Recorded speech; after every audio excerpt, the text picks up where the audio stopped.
Welcome to Nuggets for Christian Living with the Sanctuary Fellowship. Today we want to talk a little about understanding warfare. 2 Corinthians 10 verses 3 to 5 from the New King James Version tells us, "For though we walk in the flesh, we do not war according to the flesh.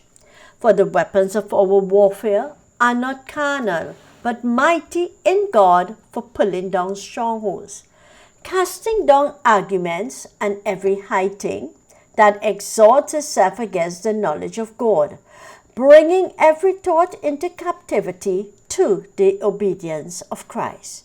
When we begin to talk about spiritual warfare, Christians either overemphasize it or underemphasize it.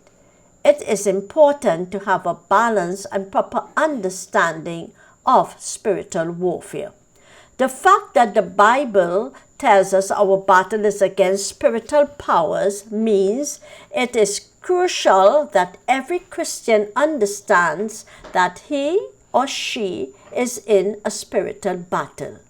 1 Peter 5:8 tells us from the New Living Translation, "Be careful. Watch out for the attacks from the devil, your great enemy. He prowls around like a roaring lion looking for some victim to devour.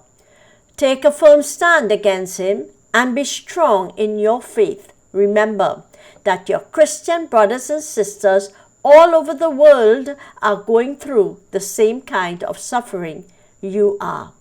It is plain to see that we have an enemy who is strategizing against us. He seeks out your strength and weaknesses and capitalize on them in order to bring you down, especially when you drop down your defenses. Satan is a spirit, and one of his titles is the ruler of the kingdom of the air. We see that in Ephesians 2:3. What does that mean? It means the place where Satan operates from, and he has within this sphere authority a vast assemble of powers, dominions, throne, angels, world rulers, demons, unclean spirits, and elemental spirits, which we term all of these as principalities and powers. This is the position from which he dominates, control, and influence people through the atmosphere around, or we can term it the unseen realm. Just as the enemy strategizes against us, we also have to do the same where he is concerned and build up our spiritual strategies against him. Remember, his army is highly organized, and we must be spiritual organized to go against him in warfare. Therefore, we must, 1, have discernment. We must be aware that there is a war going on, and we must pay close attention to what is happening around us. Otherwise, the enemy can have advantage over us. Is this a warfare battle or not? Because not every hardship we experience is spiritual warfare. Some of the things we go through can be God's chastening us and refining us. What we need to know is it the enemy working here, or is it God trying to teach me something? 2, recognize we are not fighting against natural forces but spiritual forces. We are in a warfare against supernatural forces. So many times we fight our battles by natural means and wonder why nothing is happening. 2 Corinthians 10:3 tells us we are human, but we don't wage war with human plans and methods. We use God's mighty weapons, not mere worldly weapons, to knock down the devil's stronghold. 3, the type of warfare we are using is important, as Paul mentioned. The carnal and God's mighty weapons. Which one are you using in your battle?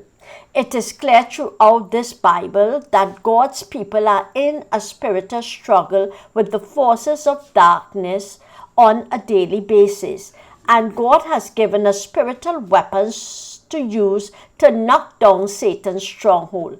Paul said in Ephesians 6:13, and I'm reading from the NIV, "Therefore, put on the whole armor of God, so that when the day of evil comes, you may be able to stand your ground, and after you have done everything to stand, stand."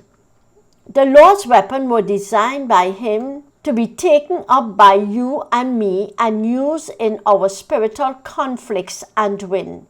In the armor, 4 pieces are given as our protection and 2 are given for our offensive warfare. They are the sword of the Spirit, which represents His word, and the shield of faith, which blocks the arrow and darts that the enemy throws at us. Remember, these principalities and powers works behind the scenes of our circumstances. It is clear to see that fighting through human weapons will fail and the enemy will be victorious.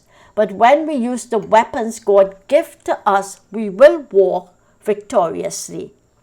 In Colossians 2 verse 15, I'm reading from the NIV, it tells us that Jesus, having disarmed the powers and authorities, He made a public spectacle of them, triumphing over them by the cross.